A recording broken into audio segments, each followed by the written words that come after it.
भारतवर्ष, जहाँ सभ्यता का विकास सबसे पहले हुआ, जहाँ के संत, गुरु, महात्माओं और फकीरों ने इस विश्व को न ही अपने ज्ञान से पोषित किया बल्कि अपने तेज से कृतार्थ भी किया। उन संतों में से ही आज मैं एक ऐसे संत, ज्ञानी, महापुरुष के बारे में आप सबको बताने जा रहा हूँ जिनका व्यक्तिगत रूप से मैं बहुत सम्मान करता हूँ। नीम करोली बाबा 20वीं शताब्दी के महान संतों में उनकी गिनती होती है।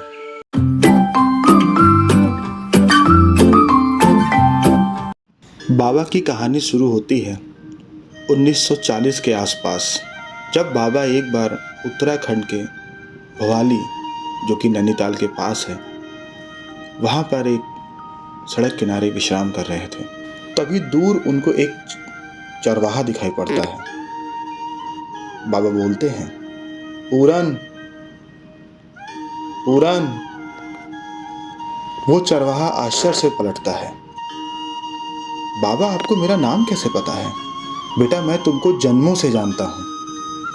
तुम ये सब छोड़ो, बस मेरे लिए कुछ खाने को लेके आओ। पूरन भागते हुए अपने घर जाता है। वो एक गरीब व्यक्ति था। अपनी माँ को पूरा हाल बताता है और उनसे कहता है कि माँ, जो भी है जल्दी से मुझे खाने के लिए दे दो। बाबा बहुत तेजस्वी लगते हैं। वह खाना लेकर पहुंचता है। बाबा उस भोजन को ग्रहण करते हैं और ग्रहण करने के बाद वो कहते हैं, पूरन, जाओ 2-4 लोगों को और लेके आओ। वहाँ जो कोसी नदी बह रही है, उसके दूसरी तरफ जंगल में एक पत्थर के नीचे गुफा है। पूरन जाता है और गांव से 2-4 लोग को ले आता है। सभी हैरान हैं, हम तो यहाँ कितने सालों से रह रहे हैं, यहाँ पर कोई गुफा? ऐसा तो हो ही नहीं सकता। लेकिन जब खुदाई होती है तो लोग क्या देखते हैं कि वहाँ सच में एक गुफा है। गुफा के अंदर धुनी बनी हुई है, चिमटा पड़ा हुआ है। ऐसा लगता है कि किसी ने अभी अभी हवन किया है।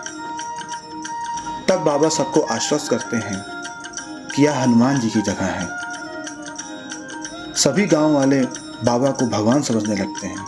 तो वो कहते हैं, अरे मैं कोई भगवान नहीं हूँ, जाओ कोसी का पानी लेके आओ और इस जगह की शुद्धि करनी पड़ेगी। यहाँ मैं महाबली हनुमान को स्थापित करूँगा। शुद्धिकरण के बाद महाबली हनुमान को वहाँ विराजमान किया गया। बाबा ने बताया कि ये जगह सोमवारी बाबा की तपस्थली है। बाद में इसी जगह को कैंची धाम कहा गया। बाबा की ख्याति भारतवर्ष में ही नहीं, विदेशों तक में फैली हुई थी। रिचर्ड अल्बर्ट नाम के एक व्यक्ति, जो कि ऑक्सफोर्ड यूनिवर्सिटी में प्रोफेसर थे, इंडिया घूमने आए थे। इंडिया घूमते घूमते वो कैंची धाम पहुँचे। कैंची धाम में वो बाबा से मिले। उन्हें बाबा के चमत्कारों पर विश्वास नहीं था। जब वो बाबा का पैर छूने लगे तो बाबा ने उनसे कहा कि कल रात को तुम तारों के बीच अपनी माँ को ढूंढ रहे थे, वो पिछले वर्ष कैंसर से मरी ना। यह सुनकर रिचर्ड अल्बर्ट भावविभोर हो गए। वो उनके चरणों को छू लिए और उनके शिष्य बन गए, जिन्होंने बाद में अपना नाम रिचर्ड अल्बर्ट से बदलकर रामदास रख लिया। शिष्य रामदास ने मिरेकल ऑफ लव नाम की एक किताब लिखी, जिसमें बाबा की कितनी ही चमत्कारों का वर्णन किया। उसमें से जो सबसे ज़्यादा चमत्कार प्रसिद्ध हुआ वो था बुलेट प्रूफ कंबल। यह घटना 1943 की है, जब बाबा फतेहगढ़ यूपी में एक बुजुर्ग दंपति के घर पहुँचे, जो उनके शिष्य भी थे। बाबा ने वहाँ विश्राम किया। बुजुर्ग दंपति के से जितना हो सकता था उन्होंने बाबा का स्वागत किया। उनको अपने हैसियत के हिसाब से भोजन परोसा और उनकी सोने की व्यवस्था करके वो अपने कमरे में चले गए। लेकिन यह क्या, बीच रात में उनको किसी की कराहने की आवाज़ सुनाई पड़ी। जब उन्होंने उठकर देखा तो वो कराहने की आवाज़ बाबा के कमरे से आ रही थी। वो बार बार करवट बदल रहे थे, जैसे कोई उनको चोट पहुंचा रहा हो। वो दर्द से कराह रहे थे, लेकिन वो बुजुर्ग दंपति की इतनी हिम्मत नहीं थी कि वो बाबा को जगा सकें, और बाबा उसी तरीके से कंबल ओढ़कर सोते रहे। सुबह हुआ, बाबा ने कंबल को तह किया और लपेटने के बाद वो बुजुर्ग दंपति के सामने प्रस्तुत हुए और कहा कि इस कंबल को गंगा जी में विसर्जित कर देना, लेकिन शर्त यह है कि इसको खोल के मत देखना। तुम्हारा बेटा 1 महीने के अंदर घर वापस आ जाएगा। इतना कहकर बाबा वहाँ से चले गए। बुजुर्ग दंपति को यह तो एहसास हो ही गया था कि कंबल में कोई तो भारी चीज है, जैसे लोहे की, लेकिन क्योंकि बाबा ने मना किया था इसलिए उन्होंने उस कंबल को खोल के नहीं देखा और जैसा बाबा ने आदेश दिया था उसको गंगा जी में विसर्जित कर दिया। 1 महीने बीतने के बाद उनका इकलौता बेटा घर लौटता है, जो कि द्वितीय विश्व युद्ध में बर्मा फ्रंट पर लड़ाई कर रहा था। उस समय भारत की फौज अंग्रेजों के साथ युद्ध करती थी और उनका सामना जापानी फौज से था। लड़के ने अपने माँ बाप से बताया कि मैं धन्य हूँ कि मैं आपसे मिल पा रहा हूँ। मैंने उम्मीद छोड़ दी थी कि मैं जीवित बचूंगा। जब मेरा युद्ध हो रहा था, एक रात जापानी फौजियों ने उनके टेंट पर हमला कर दिया। एक एक करके मेरे सारे साथी मारे गए। गोलियां मेरे बगल से गुजर रही थी। मुझे लगा कि आज मेरा आखिरी दिन है, मैं कल का सूर्य नहीं देख पाऊंगा। लेकिन चमत्कार ऐसा हुआ कि एक भी गोली मुझे नहीं छुई और देखते ही देखते सुबह हो गई और सुबह अंग्रेजों की फौज आ गई और उन्होंने मुझे बचा लिया। यह कहते वो भावुक होकर रोने लगा। ये वही रात थी जब बाबा इस बुजुर्ग दंपति के घर आए हुए थे। इसी प्रकार एक बार बाबा अपने भक्तों से मिलने दिल्ली के बिरला मंदिर में गए थे।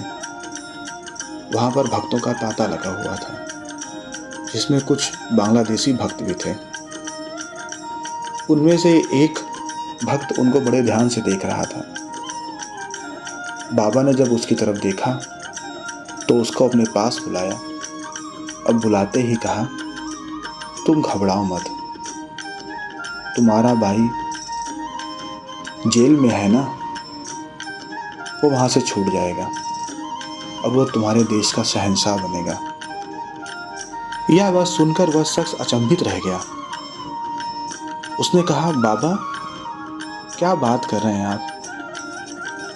मेरा भाई पाकिस्तान की मियान वाली जेल में है, उसको फांसी की सज़ा हुई है और उसकी सज़ा पर कभी भी अमल हो सकता है, और आप कह रहे हैं कि वो अपने देश का शहंशाह बनेगा। बाबा ने कहा, तुम चिंता मत करो, तुम घर जाओ और उसके आने की तैयारी करो। उनका आशीर्वाद प्राप्त कर वह शख्स वापस बांग्लादेश लौट गया। कुछ समय पश्चात पाकिस्तान में स्वतंत्रता संग्राम हुआ, जिससे पाकिस्तान और बांग्लादेश का विभाजन हो गया और उस देश के प्रथम राष्ट्रपति शेख मुजीबुर रहमान बने। ये वही व्यक्ति थे जिनके छोटे भाई बाबा से मिलने दिल्ली के बिरला मंदिर में आए हुए थे और उस समय इनको फांसी की सजा दी हुई थी।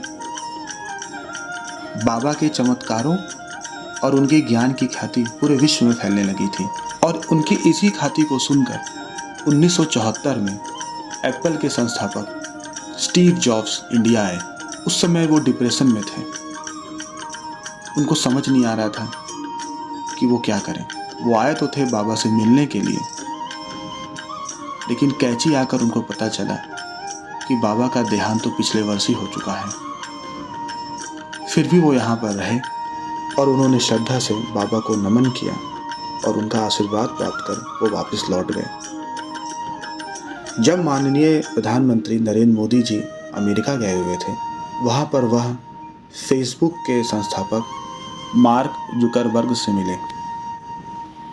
मार्क जुकरबर्ग ने माननीय प्रधानमंत्री से बताया कि एक समय था जब मैं फेसबुक को लेकर श्योर नहीं था। मेरे अंदर अनेक तरह की दुविधाएं थीं। उस समय मैं स्टीव जॉब्स जी से मिला। उन्होंने मुझसे कहा कि एक बार तुम इंडिया जाओ, वहाँ पर एक बाबा हैं, बाबा नीम करोली, कैची धाम जाकर उनके आश्रम का दर्शन करो। तुम्हारे अंदर से सारी दुविधा सारा अवसाद दूर हो जाएगा। मैंने ऐसा ही किया। मैं इंडिया गया। मैं कैची धाम जाकर रुका। मार्क जुकरबर्ग वैसे तो सिर्फ एक किताब लेकर ही आए थे और उनका रुकने का मन सिर्फ एक दिन का था, लेकिन क्योंकि बारिश बहुत हो रही थी तो वो यहाँ पर 2 दिन रुके और 2 दिन उन्होंने बाबा का आशीर्वाद प्राप्त किया। हॉलीवुड की एक प्रसिद्ध अभिनेत्री जूलिया रॉबर्टसन, वह भी नीम करोली बाबा का बहुत सम्मान करती हैं। एक इंटरव्यू में उन्होंने बताया कि कहीं पर उन्होंने नीम करोली बाबा की फोटो को देखा और उस फोटो को देखकर वो इतना आकर्षित हुई कि उनके धाम को दर्शन करने वो इंडिया चली आई और उन्होंने अपने बच्चों का नाम बदलकर लक्ष्मी, गणेश और कृष्ण बलराम रख दिया। दोस्तों, ये लोग तो बहुत बड़े लोग हैं। आज मैं अपनी ज़िंदगी का एक ऐसा अनुभव आपसे साझा करता हूँ जो शायद बहुत कम लोग जानते हैं। मैं जिस कंपनी में जॉब करता था, मैं जॉब को चेंज करना चाहता था, लेकिन पता नहीं क्यों मेरी जॉब चेंज हो नहीं पा रही थी। मैं थोड़ा परेशान था। धीरे धीरे अपने आप से भरोसा उठता सा जा रहा था। रोज की भांति अपना काम खत्म करने के बाद मैं अपने दोस्तों से मिलने गया। मेरे एक परम मित्र नितिन पांडे जी ने मुझसे पूछा कि सौभाग्य, क्या बात है, तुम थोड़े परेशान से दिख रहे हो कुछ दिनों से। पहले तो मैंने कुछ नहीं बोला, लेकिन उसके बार बार आग्रह करने पर मैंने उसको सब बताया।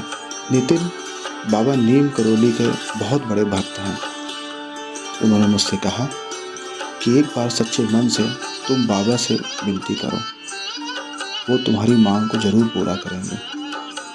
मैंने वैसा ही किया और मैं क्या देखता हूँ कि सिर्फ 1 महीने के अंदर ही मेरी जॉब चेंज हो गई। मुझे उम्मीद भी नहीं थी कि ऐसा भी मेरे साथ कुछ हो सकता है, क्योंकि मैं पिछले 4-5 साल से तैयारी कर रहा था, लेकिन मेरी जॉब चेंज नहीं हो पा रही थी।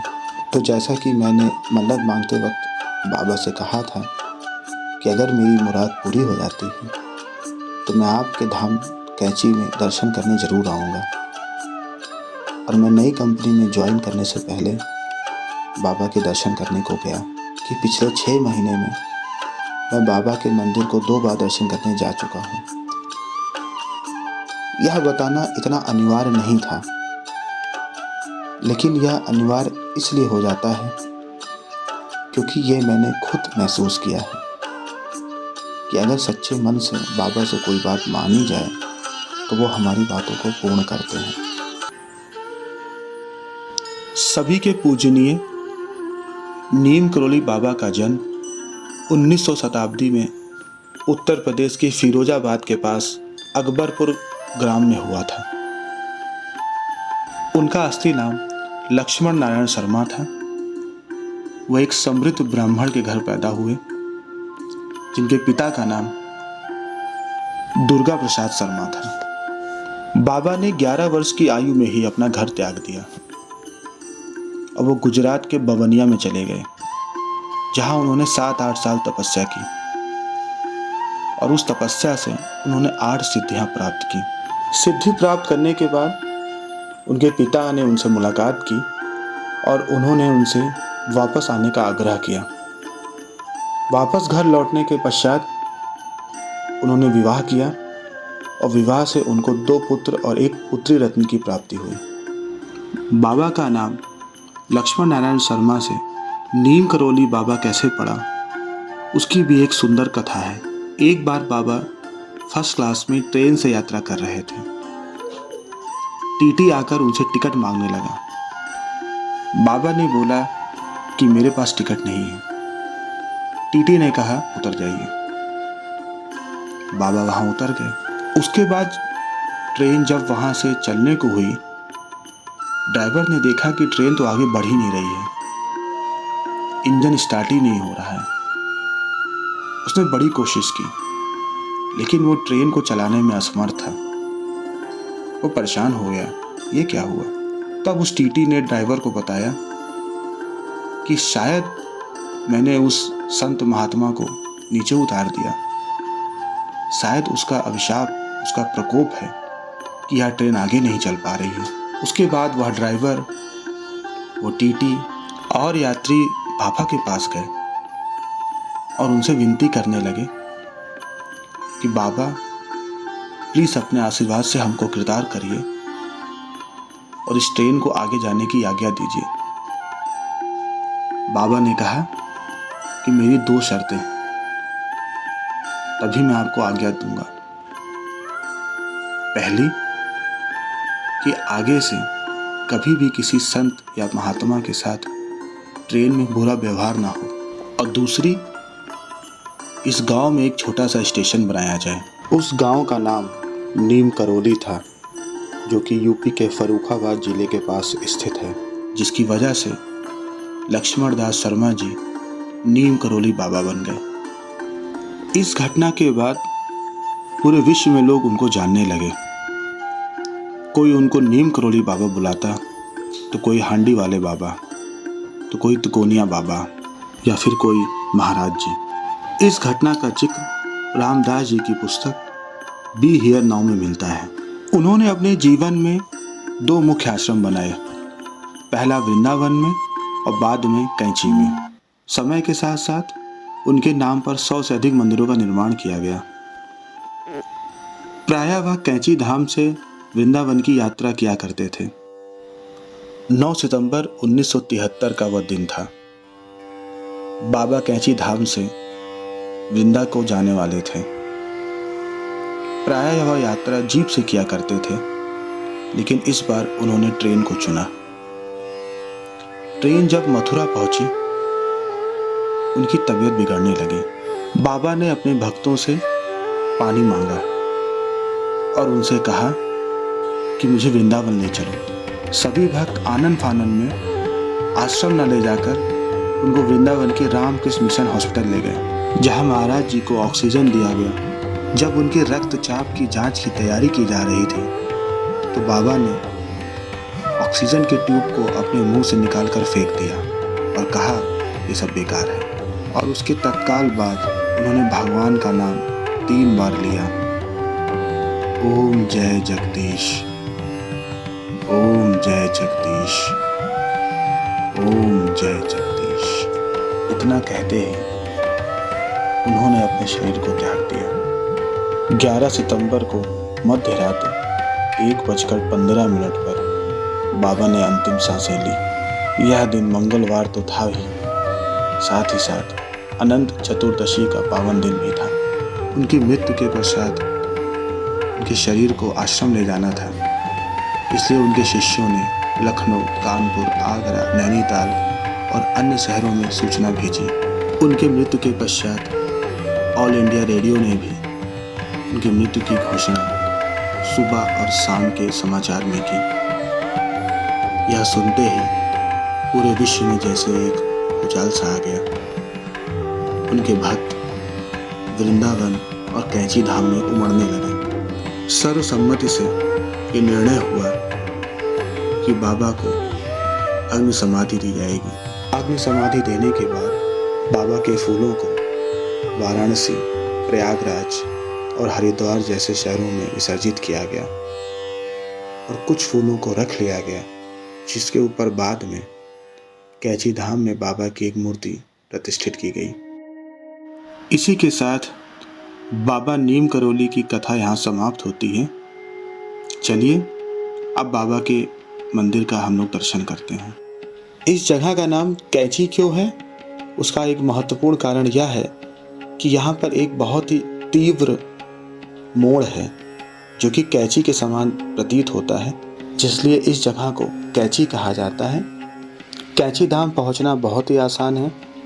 आप ट्रेन से अगर आना चाहते हैं तो नियरेस्ट स्टेशन काठगोदाम है, जो यहाँ से 36 किलोमीटर दूर स्थित है, और नियरेस्ट एयरपोर्ट पंतनगर है, जो यहाँ से 70 किलोमीटर दूर स्थित है।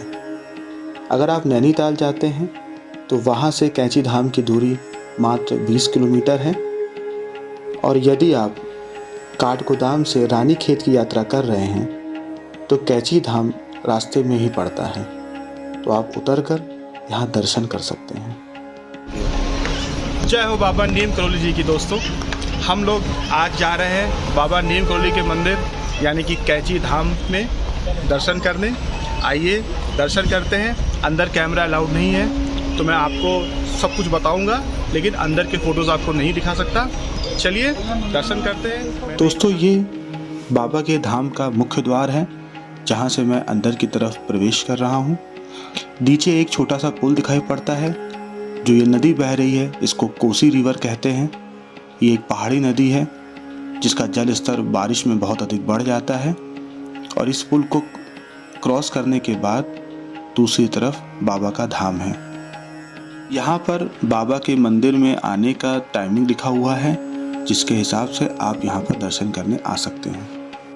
जैसा कि मैंने आपको पहले बताया, बाबा के धाम में कैमरा इत्यादि अलाउड नहीं है, तो अंदर की वीडियोग्राफी मैं आपको नहीं दिखा सकता। आपको स्वयं आकर बाबा के दर्शन करने होंगे। दर्शन करने के बाद मैं बाहर आ चुका हूँ और यहाँ पर एक छोटी सी बाजार लगी हुई है जहाँ पर आप पूजा और अन्य सामग्री खरीद सकते हैं। यहाँ पर फेमस लड्डू मिलता है, आप वो भी इस दुकान से खरीद सकते हैं। पास में अगर आपको भोजन जलपान इत्यादि करना है तो सबसे अच्छा रेस्टोरेंट है अनुपम प्योर वेज रेस्टोरेंट। ये बहुत ही साफ़ सुथरा है और यहाँ से मंदिर का भी दृश्य कितना मनोरम दिखाई पड़ता है। मैंने यहाँ पर आकर स्वादिष्ट लंच किया। कैची धाम की यात्रा यहाँ पर समाप्त हो रही है, लेकिन मैंने ऐसा सुना है कि यहाँ पर उपस्थित बंदरों को अगर आप केला खिलाते हैं तो उसका अलग एक पुण्य है। तो चलिए बंदरों को खोजते हैं और उनको केला खिलाते हैं। कुछ ही बंदर मिले दोस्तों, बाकी तो सब कहाँ बिजी थे पता नहीं। इनको मैंने केले खिलाए। बहुत ही आनंद की प्राप्ति हो रही है, बहुत ही अच्छा लग रहा है। आनंद आ गया नीम करौली बाबा पहुंचकर। यहाँ पर बंदरों को केला खिलाने में बहुत मज़ा आया। आप कभी भी यहाँ आए बाबा के दरबार के पास, यहाँ पर बंदरों को केला खिलाएं, बहुत पुण्य है। चलिए यह यात्रा यहीं ख़त्म करते हैं, मिलते हैं अगले एपिसोड में।